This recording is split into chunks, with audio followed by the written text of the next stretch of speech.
जब हम अपने रूट पे चले तो हमारे लिए पुलिस सामने खड़ी होके रूट एक तरह से बंद कर दिया। हमारे बार बार कहने के बावजूद वो कहते रहे कि सीधे चले जाओ। लाल किले की तरफ पुलिस खुद भेजती रही।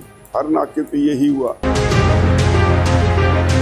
जिस तरह से लाल किले पे झंडा फहराया गया, इतना लंबा समय पता नहीं पुलिस कहाँ थी, और पता नहीं आज जो बदनाम कर रहे हैं संघर्ष को, वो लोग कहाँ थे। सरकार अपने षड्यंत्र में कामयाब हुई। वो एक गहरी चोट पहुंचाई गई। हम सभी इस घाव से अभी तक जख्मी हैं। ये आंदोलन बहुत तेजी से आगे बढ़ रहा है और ये इससे हमारी भविष्य की किस्मत जुड़ी हुई है। किसान भाइयों, केंद्र सरकार ने जो कानून पिछले जून महीने में ऑर्डिनेंस जारी करके बनाए, उसके खिलाफ सारे देश में अब आंदोलन खड़ा हो गया है।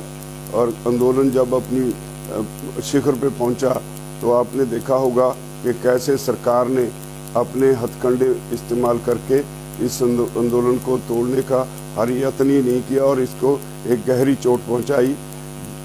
ये बात आपके समझने की है कि हमारे लिए एक बैरिकेड लगाया गया जहाँ से आगे हम नहीं जा सकते थे, लेकिन सरकार हमसे 17 दिन बाद 13 दिसंबर को कुछ लोगों को दिल्ली की तरफ से लाके उन्हें बिठा दिया। उनको कोई बैरिकेड उनके सामने नहीं लगाया गया और उन लोगों के साथ ही ये सारी साजिश रची गई।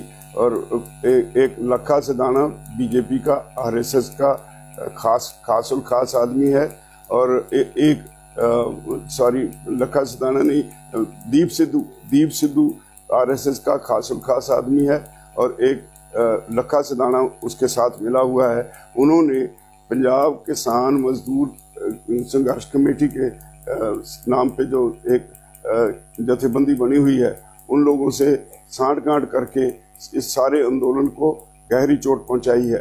हमने 25 तारीख को उस किसान संघर्ष कमेटी के अगुआ सरवण सिंह पंधेर से लंबी मुलाकात करके उनसे बार बार प्रार्थना की कि इस आंदोलन को बचाओ, सारे इकट्ठे होकर लड़े, लेकिन वो नहीं माने।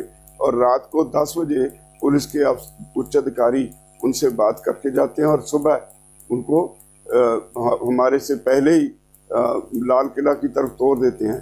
जब हम अपने रूट पे चले तो हमारे लिए पुलिस सामने खड़ी होके रूट एक तरह से बंद कर दिया। हमारे बार बार कहने के बावजूद वो कहते रहे कि सीधे चले जाओ।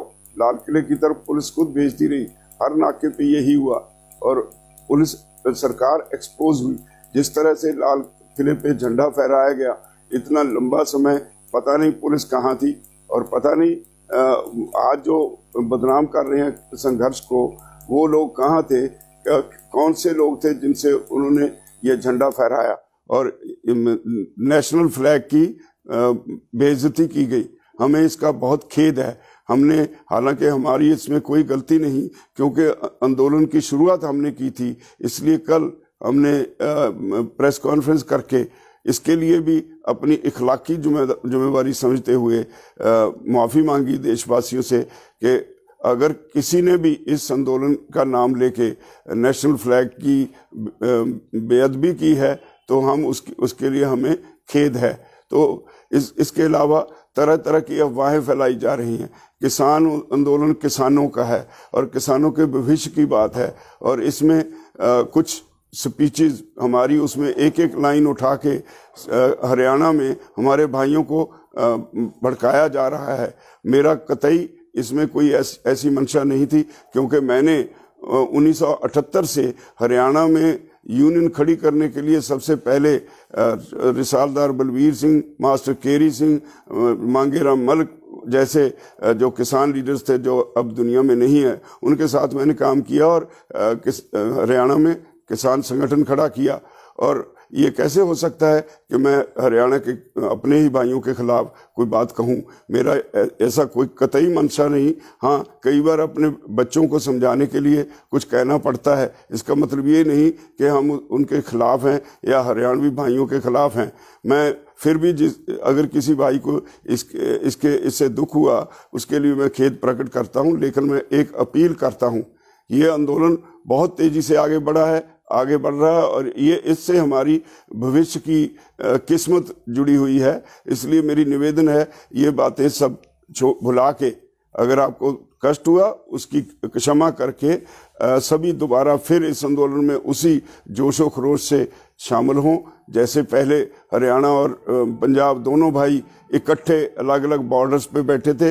यूपी वाले अपनी जगह बैठे थे, उत्तराखंड के लोग बैठे थे, मध्य प्रदेश के लोग बैठे थे, महाराष्ट्र के लोग बैठे थे, सभी देश के अलग अलग राज्यों से लोग बैठे थे, लेकिन पंजाब और हरियाणा की संख्या सबसे ज़्यादा सी, और ये पंजाब और हरियाणा ही ये इस आंदोलन के साथ देश की किस्मत बदलने वाला था। लेकिन सरकार अपने षड्यंत्र में कामयाब हुई, वो एक गहरी चोट पहुंचाई गई। हम सभी इस घाव से अभी तक जख्मी हैं, और इसी दशा में कई बार कई बातें मुंह से निकल जाती हैं। मैं समझता हूं मेरे सारे भाई हैं हरियाणा वाले, वो मेरी इस बात को समझते हुए मेरी इस स्थिति को समझते हुए दोबारा इस आंदोलन में गांव-गांव में प्रचार करके लोगों को इसमें और तेजी से, पहले से भी ज़्यादा जोर से इसमें शमूलियत करें, ताकि सरकार अपने षड्यंत्र में कामयाब ना हो सके। और अभी हमने 26 जनवरी के बाद एक पश्चाताप भी किया। आज हम सद्भावना यात्रा निकालने वाले हैं तिरंगे के सत्कार के लिए, सभी मिलके सिंघू बॉर्डर पे। और इसी तरह अगला प्रोग्राम 30 जनवरी को गांधी जी के शहीदी दिन पे एक दिन का सारी लीडरशिप अनशन करेगी।